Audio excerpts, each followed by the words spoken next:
Hi, guys, and welcome back to the Creator Stories podcast for Interact.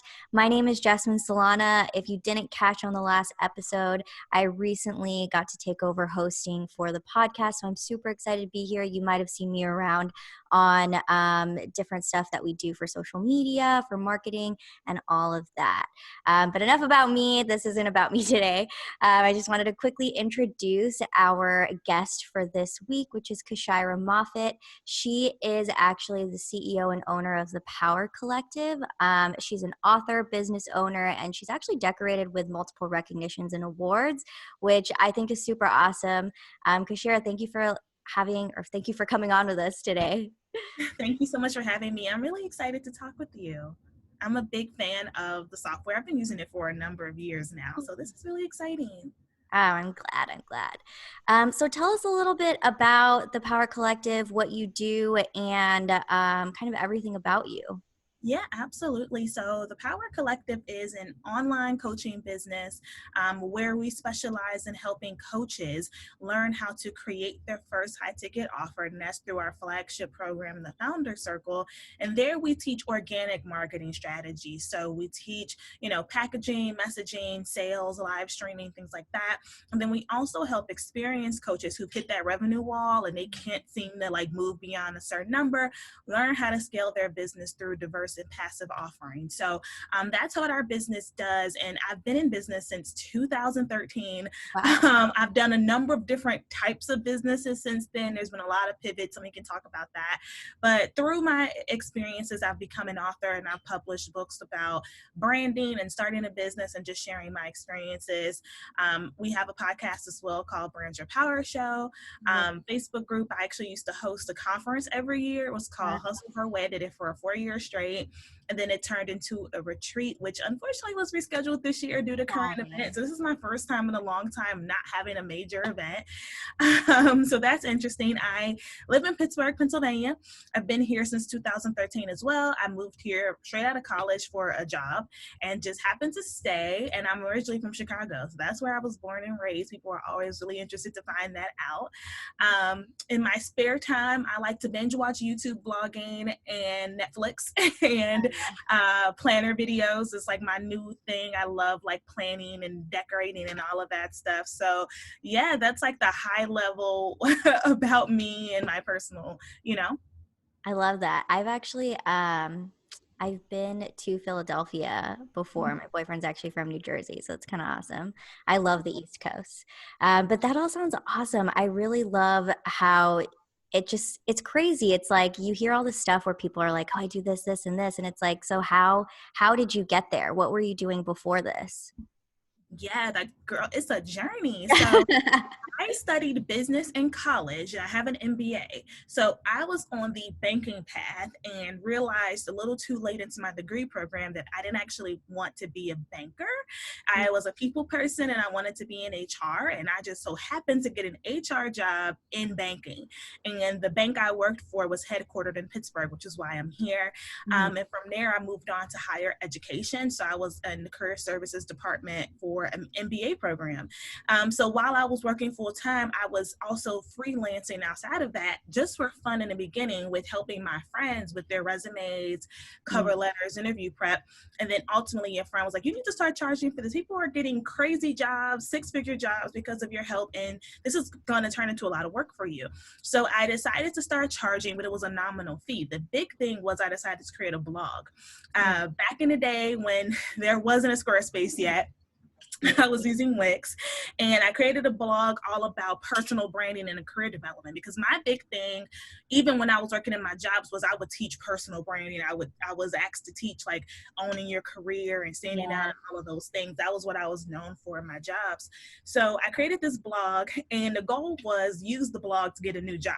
It was not about promoting a business. I had a little raggedy services page. It was not anything close to what you see today. And it just said resumes with the different packages and PayPal buttons on it.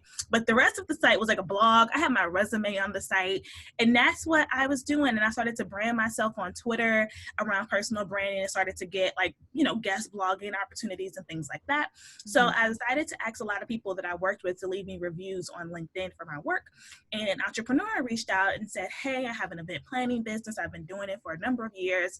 I really want to get into social media to start getting more clients. Can you help me with LinkedIn? And I just happened to say, okay, sure, I'll try it out. And she saw great results and started to ask me to do other projects in her business around writing, which has always been a strong suit of mine, and social media. And then she referred me to all her friends. Mm-hmm. So at this point, the online brand is growing. I created a Facebook group for my readers. My brand was called Her Movement at the time. It was very pink. And I was also starting my conference at the time, which was all about bringing career women and entrepreneurial women together. Because at this point in life, in 2015, it was still like this like divide where you felt like an imposter. If you were doing both worlds, it wasn't as receptive as it is today. And I realized at that point that I really loved working with entrepreneurs a lot more than the career work. And that's what really set me on fire. And it was scary to make that decision because career stuff was still bringing in the bulk of my side hustle revenue. And of course, in my 9-to-5, I was starting to hate it and not find joy in it anymore. And I had no desire to look for another job. So I decided to go all in my business. And so I released the career stuff, started working only with entrepreneurs, of course, kept going deeper into my craft with revisiting my textbooks from school and doing more freelance work and just continuing to study. So rebranded per usual. And over the years, what I found for me is I went from just kind of working with anybody who needed help with branding and social media to then working with service providers to now only working with coaches. And so the core lesson from that is the first iteration of your business will not be the last, but you can't really figure out your sweet spot until you start to try, right? Like there is nothing like experience that will teach you where you really are like at your absolute best. So that's how we landed here today. I think one thing that helped me was saying yes to a lot of the things that scared me along the way. Yes to certain opportunities, whether it was speaking engagements or contracts or certain clients, like just taking advantage of what came my way to get that experience. Was there anything like special or, helpful, I guess you could say, that helped you to say yes to all those scary things? Like, was there anything that you did specifically if you were like, maybe not, should I do it? I should say yes? Or how did that process go? So my favorite quote to this day is feel the fear and do it anyway. So that was like my mantra. Love that. And I picked it up. I don't remember where, but I held on to it just because I felt like when I was in college, I was very like kind of fearful, which is why, in my sophomore year when I really wasn't feeling finance and accounting, like I didn't just pivot then. I stuck with it because I felt like I would be a quitter if I decided to go this other path and look at these other opportunities. And I felt like, I know what it feels like to have a little bit of regret. I know what it feels like to kind of do things because you think you should versus really taking the risk. So I think for me, I already had that I knew what that felt like. So I just always would ask when an opportunity presented itself, what's the worst that could happen? I love that. And that typically is what led me to say yes to a lot of things. Now, I'm not suggesting that, take on so much as your over capacity, but a lot of times we're not saying no because of time. And I would even look at it as, if this was a friend saying, can you come to this party versus can you come speak at this event? Like what would be and I was 23 at the time. Example, right? But, that was like kind of how I looked at things, like, the ROI of what I was saying yes to. Yeah, I love that. I think that's awesome. So while you're saying yes and, you're in the middle of doing this new thing, what were some maybe obstacles that came about in any of them where maybe for a second you were like, oh, like, is this the right way to go? And how did you know to pivot or know what to do next? Yeah, I mean, a huge obstacle I dealt with was like the money factor of being comfortable actually charging for what I wanted to do. That was a an obstacle that lasted for a number of years, where it was so much for me to go from just doing it for free to charging these nominal fees, and then going from nominal fees to like slightly above nominal fees. Like I just felt really weird about that, you know, like, and I think most new entrepreneurs, like we kind of struggle with like, you know, having money conversations and putting a price tag on what you do. And I felt, but I know that that hindered me for so long, because when you have a goal of replacing your income and you're like charging, you know, $1, I'm just making this up, you charge like $1 for every service you offer. It's like, there's no end in sight. Like you can't even imagine your business bringing in the same thing you make at your job, you know? So, you know, for me, the big pivot point came when I was working with one of my very first coaches. And even then I had to like, you know, I made a very scary investment and it took a long time for me to do it. But I knew that something needed to change. I just didn't know what. And literally this coach, you know, took time out. It was a group program. She's like, you know, listen, you don't really need the content of what I'm teaching. You just need somebody to tell you to get out of your own way. Like you need to, like, she's like, the reason why you aren't where you are is where you want to be is because you refuse to charge for the value you're offering. And even though that sounds simple when you listen to the story, for someone that was dealing with a lot of limiting beliefs, that was really powerful. It's like somebody you admire literally saying like, you're already equipped. Like you don't need more learning. You just need to like step it up in terms of how you're choosing to position the value of what you do. And after I made that change, trusting that process, like things skyrocketed for me really, really fast.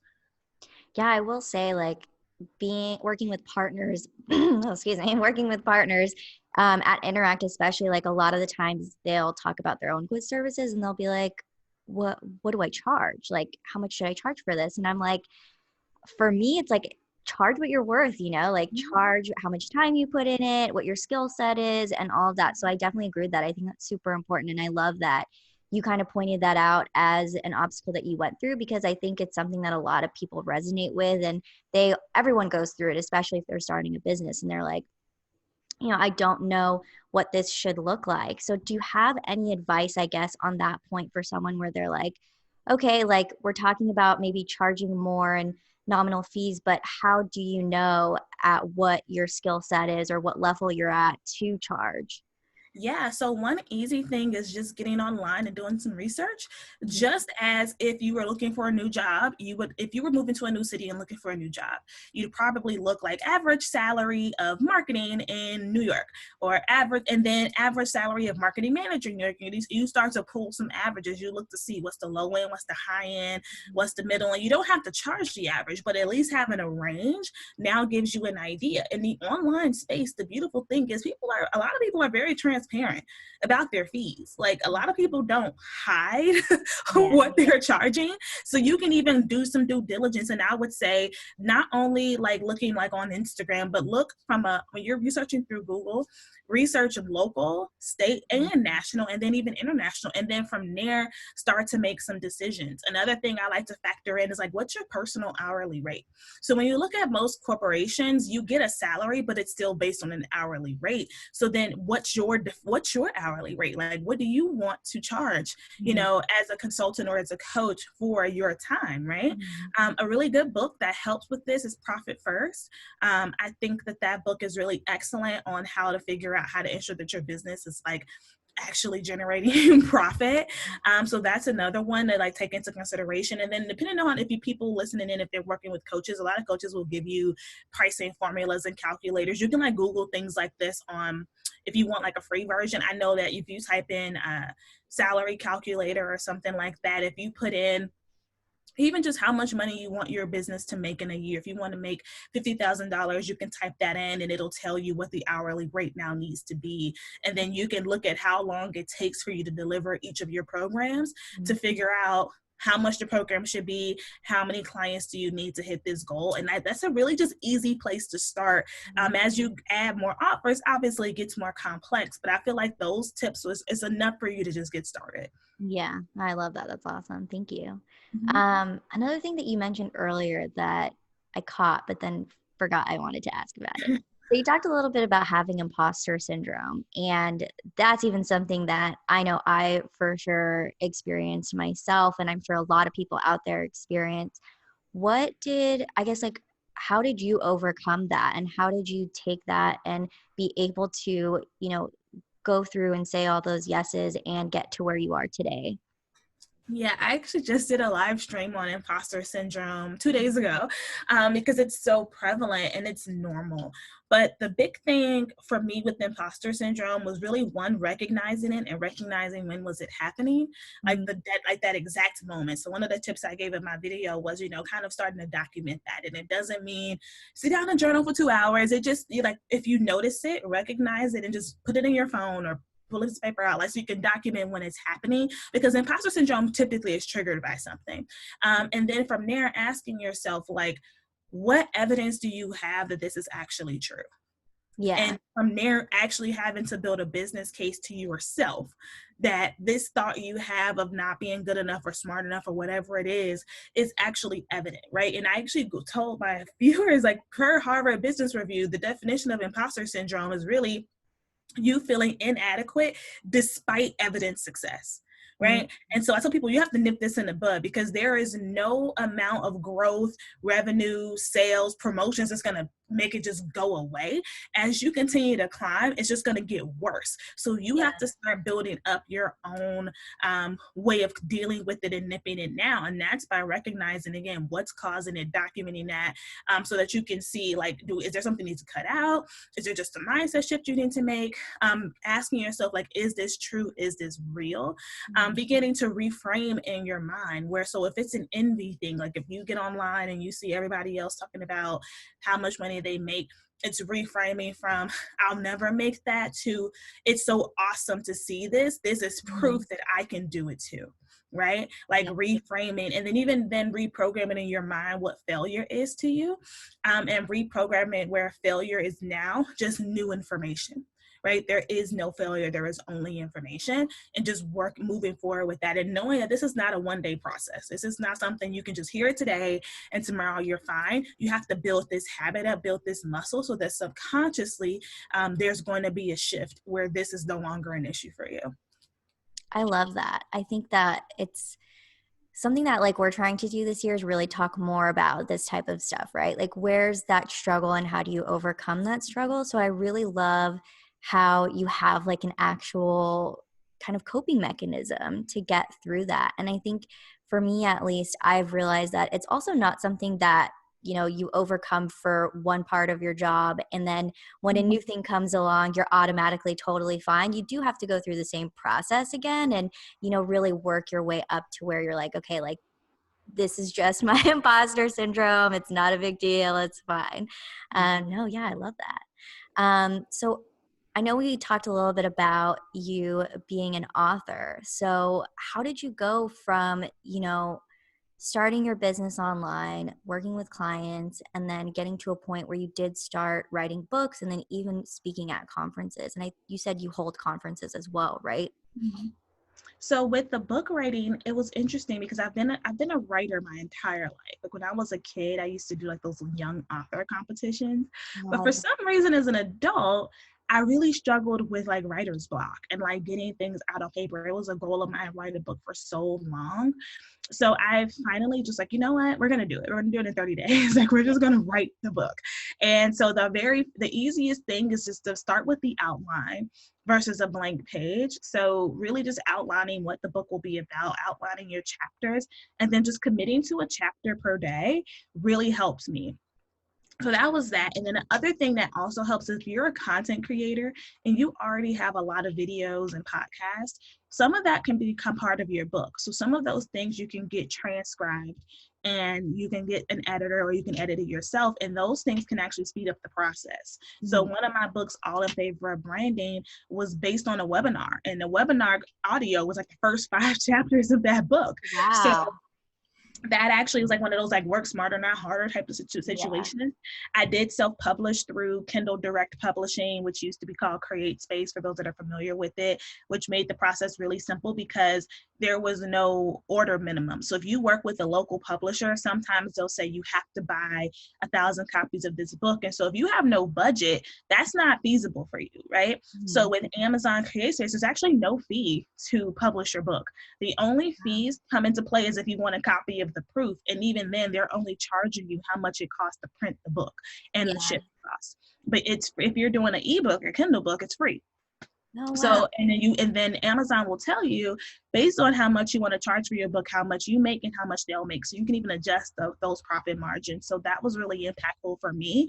And like I said, I based my book on a lot of my blog posts, my webinars, things I already had. And it was nice because when I would go to conferences, I could actually have a table and I could actually sell things. Like I did try at one point in life, like the whole t-shirts and things, like that's just not my brand. It's not my ministry. So I just let that go. So now when I hold tables at events, I have books so people enjoy my talk. They can buy my book. They can learn more about me. My books serve as a marketing tool. I have a really active YouTube channel. And I have a video about how books are like a secret weapon in marketing that people don't really talk about. And then in terms of events, I've just been really fortunate where I've been consistently asked to speak at events. And it was one of those things where I just said yes. In the beginning, I was not a fan of it. But I was talking to a friend really passionately about LinkedIn, and someone who was on a board of a nonprofit happened to be nearby. And they're like, hey, could you come speak at our professional development conference? And then somebody in that audience said, could you come and speak at this other event? So I started to post pictures of that and short videos of that on social media. And then that led to out-of-town engagement, some paid, some not paid.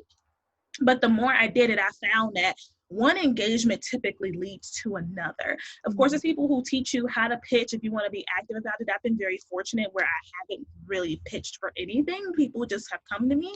And then even with my own event, like that was something I just scrapped. Like I was very scrappy with that because I didn't have a huge budget at the time. So I leveraged relationships. So a lot of the speakers were friends of mine who from the online space who spoke for free for me. I gave them tables to sell their stuff.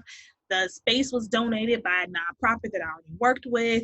Another nonprofit I worked with gave a little bit of funding. So it was one of those things where, you know, it just happened to, once I put it out there that this is what I wanted and this is what I wanted to create and there was good intentions behind it, things just started to work out. Where things just really fell into place for me with those events. And events, I just feel like I've missed them. They're just such a huge part of what I love about business, which is connecting with women who have these passions and these interests. And I think people just underestimate the power of bringing like-minded people together. So many entrepreneurs feel alone. You know, I used to do a dinner tour called Hashtags and Bombshells. And I would basically look at where I was speaking across the country and I would just have a little dinner party. It was like $20 and I would give you a copy of one of my books and I'd buy appetizers for the group and like we'd have dinner. And I remember doing this in LA. I had 20 women come. And in a city like LA, these women were all like, I came because I really enjoy your content, but I also don't have any business friends. Like I feel really lonely in my entrepreneurial journey.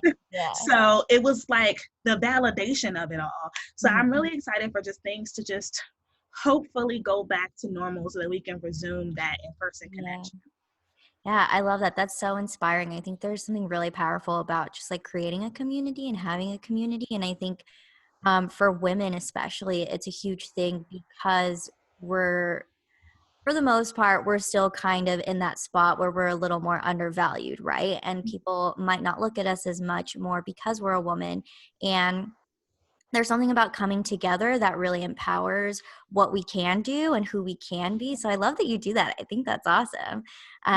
Your story is so inspiring. So do you have any maybe last minute like advice or something that you found really helpful while you were going through all these different processes?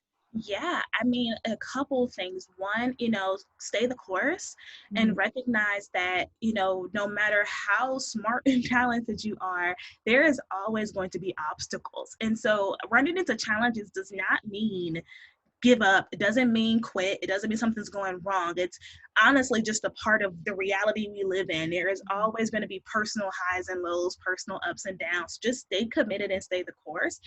Consistency matters. I know people feel like markets are saturated. Every market is saturated, but the consistency and the quality of you showing up in your content is going to be the thing that like really keeps you, you know, top of mind. And lastly, I would just say innovate. And I know we haven't gotten a chance to talk about this, but that's one of the things I like about your software is that quizzes are still like a new thing, to be honest with you, when it comes to opt-ins. Like, I feel like people, in terms of like the online quizzes, I think people have always looked at them as like just something fun that you find on magazine websites. But really thinking about incorporating it into business, it really gives you a chance to innovate and do something different than what everyone else is doing. So definitely looking for opportunities to just like step outside of the box and recognize that if you have an idea of something you haven't seen before, that means you should do it. I love that. Yeah. That's awesome. Well, thank you so much for telling us your story and, of course, being with us here today. Before we do wrap up, I did want to ask, where can people find you Yeah, so online? I Of am course. at Kyshira literally everywhere. And my website is thepowercollective.co, which is .co. And my podcast is called The Brand Your Power Show, and it is on every podcasting platform. Awesome. No, that's great. Well, thank you so much for being here. Everybody, we will post this on our website and you will have those links as well. And thanks, guys.